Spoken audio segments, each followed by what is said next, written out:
15 شعبان کی رات میں ہمارے ملکوں میں جو ہمارے عجمی ملک ہیں اس میں وہ کچھ ہو رہا ہے جو نہ میرے نبی نے کیا، نہ صحابہ نے کیا، نہ تابعین نے کیا۔ عجیب و غریب عبادات گھڑ لی ہیں، عجیب و غریب اس کے اعمال بنا لیے ہیں اپنی طرف سے۔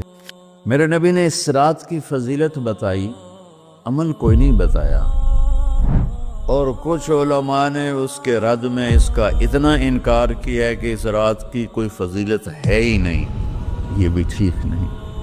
اس رات کی فضیلت میں جتنی احادیث ہیں وہ ضعیف ہیں، اور حدیث پاک میں آتا ہے کہ اللہ تعالیٰ اس رات میں ساری دنیا کے لوگوں کی بخشش فرماتا ہے سوائے 5 آدمیوں کی۔ 5 کے سوا سب اہل ایمان کی بخشش ہو جاتی۔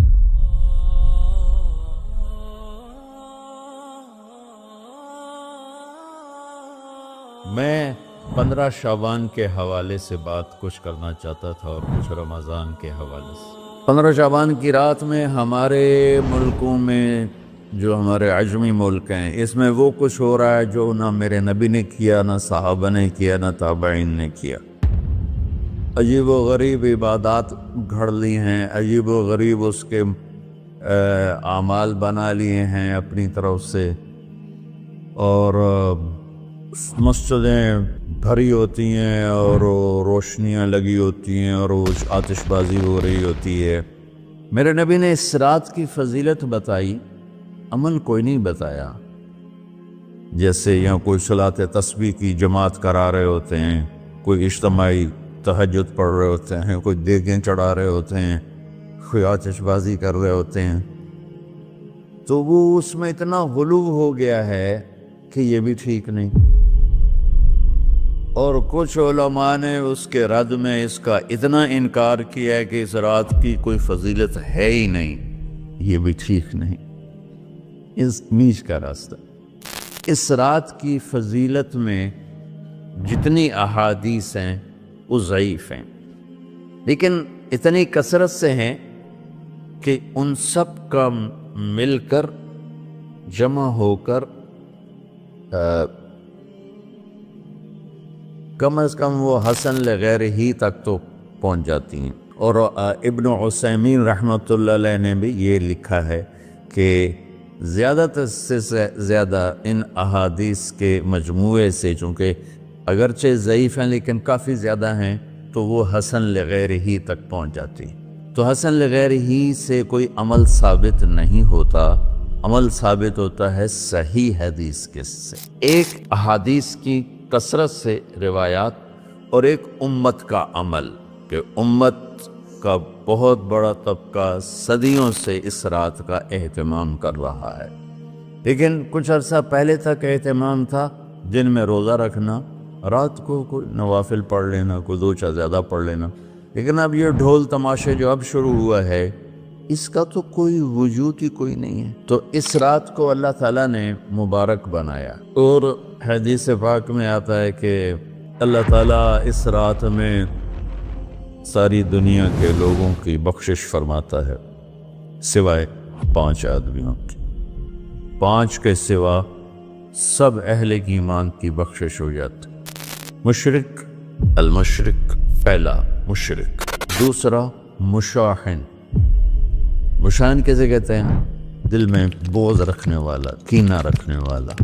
تیسرا مسبل ازارہ، اپنے پاجامے شلوار چادر کو ٹخنوں سے نیچے تک لے جانے والا، لیکن ایک شرط کے ساتھ کہ وہ تکبر کی وجہ سے، سستی کی وجہ سے ہے، غفلت کی وجہ سے ہے۔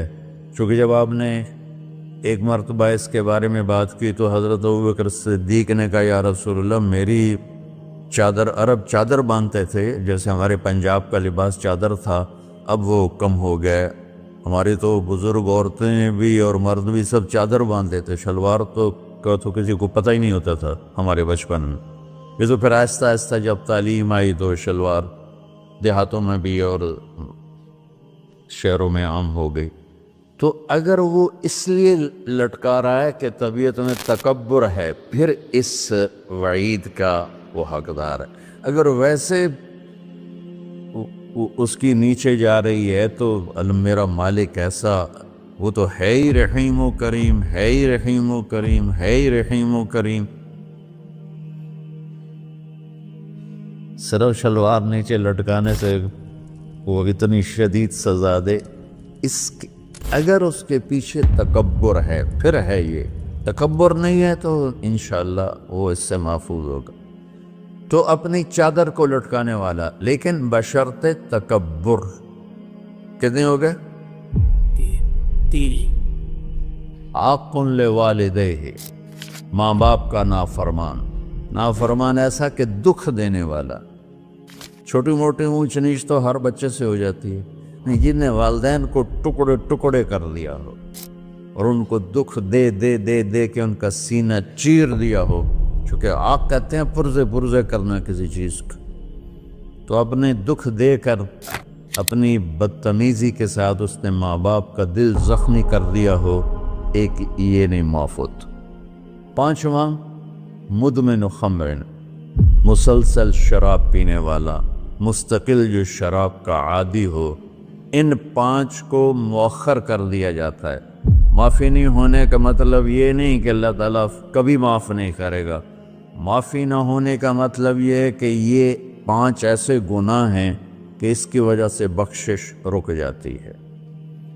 اگر وہ شرک سے نکل آئے، وہ کینہ سے نکل آئے، وہ تکبر سے نکل آئے، وہ والدین کی نافرمانی سے نکل آئے، شراب چھوڑ دے، تو ان کی بھی بخشش ہو جاتی۔ جب کوئی توبہ کرے گا فوراً بخشش ہو جائے گی۔ نہ 15 شعبان کی ضرورت ہے، نہ لیلۃ القدر کی ضرورت ہے، نہ بیت اللہ جانے کے ساتھ توبہ کی شرط ہے۔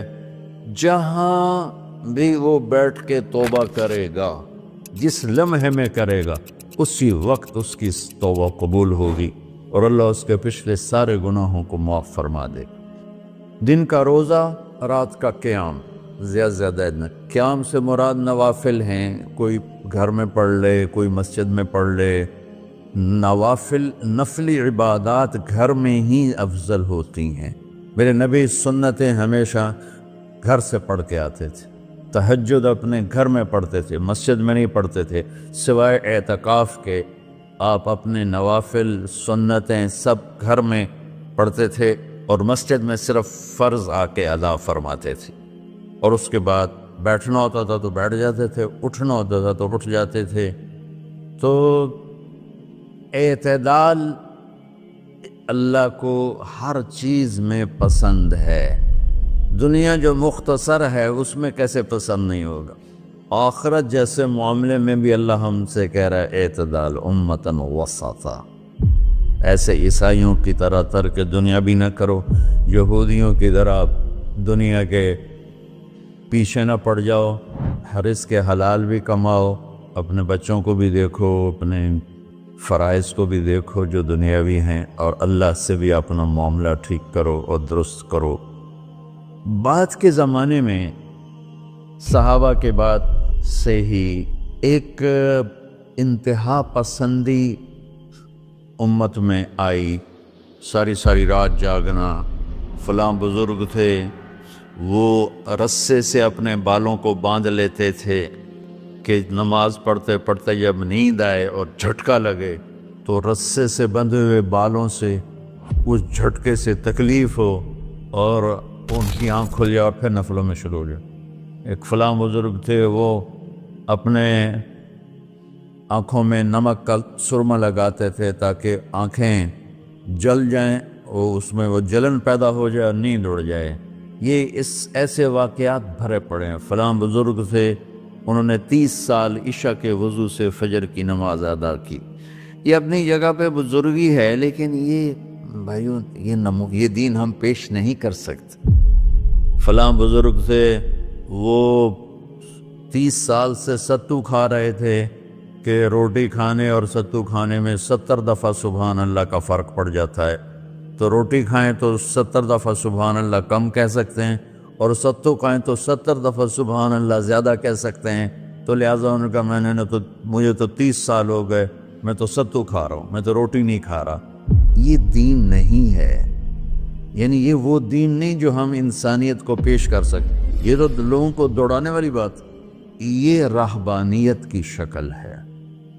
یہ وہ دین نہیں جو ہم لوگوں کو پیش کریں گے تو وہ کہیں گے واہ واہ واہ واہ کیا دین ہے بھائی، قبول کرو۔ یہ ایک قسم کا غلو آیا۔ میں ایک حدیث سناتا ہوں، بخاری شریف میں بھی ہے، مجھے اب ہرشا بھول گئی، لیکن وہ ہے نہی الغلو، اس طرح کر کے آپ لوگ زیادہ جانتے ہوں گے جو پڑھ رہے ہیں کہ غلو سے نہیں۔ حدیث آپ کو سب کو یاد ہوگی کہ 3 صحابہ آئے اللہ کے نبی کے گھر اور پوچھا کہ اللہ کے نبی رات کیسے گزارتے ہیں؟ تو وہ گھر والوں نے کہا سوتے بھی ہیں، جاگتے بھی ہیں، کھاتے بھی ہیں۔ تو وہ تینوں آپس میں کہنے لگے وہ تو نبی ہیں، سوئیں بھی تو کوئی بات نہیں، اور شادی ہے کوئی بات نہیں، ہم تو نبی نہیں، ہمیں تو کچھ کرنا چاہیے۔ ایک نے کہا کہ میں ساری زندگی روزہ نہیں چھوڑوں گا، ایک نے کہا کہ میں ساری زندگی سوؤں گا نہیں، ایک نے کہا میں ساری زندگی شادی نہیں کروں گا۔ تو دیکھنے میں تو واہ واہ کیا بڑی بزرگی ہے بھائی، بڑے بزرگ ہے۔ ہمارے نبی کو پتہ چلا، آپ نے تینوں کو بلا لیا، کہ تم مجھ سے زیادہ اللہ سے ڈرنے والے ہو، میں تم سے انا اتقاکم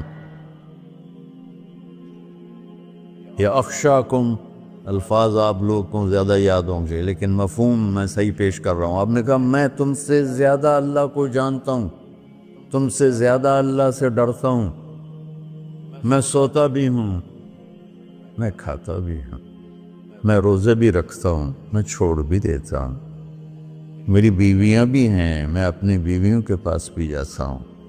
تم دین میں غلو سے بچو، پہلے امتوں کو ہلاک کر لیا دین میں غلو۔ دنیا میں غلو یعنی انتہا پسندی، ایکسٹریمسٹ ہونا، دنیا ہو یا دین ہو، دونوں میں اعتدال بچو، اللہ تعالیٰ کو پسند ہے۔ تو شعبان کے حوالے سے ایک علماء کا طبقہ اتنا رد میں گیا کہ ایسی نفی کر دی کہ جیسے ہے ہی کچھ نہیں، یہ بھی غلط ہے۔ ایک طبقہ وہ ہے جو پتہ نہیں کیا کچھ کرتا ہے شب برات کے نام پر، وہ بھی غلط۔ ساری حدیثوں کو ملا کر روزہ اور رات کا قیام، کہ رات کو اٹھ کے کچھ اللہ کو یاد کر۔ اس آیت میں بعض مفسرین سے غالباً بھول ہوئی، حامیم والکتاب المبین انا انزلناہ فی لیلۃ مبارکۃ انا کنا منذرین فیہا یفرق کل امر حکیم امر من عندنا انا کنا مرسلین۔ یہ لیلۃ القدر ہے، انا انزلناہ فی لیلۃ مبارکۃ، یہاں دوسرا لیلہ مبارک رات میں ہم نے قرآن کو اتارا۔ دوسری آیت کو جوڑو، انا انزلناہ فی لیلۃ القدر، ہم نے قرآن کو لیلۃ القدر میں اتارا۔ تو وہ آیت اس آیت کا ترجمہ کر رہی کہ لیلۃ مبارک سے مراد لیلۃ القدر ہے، 15 شعبان نہیں۔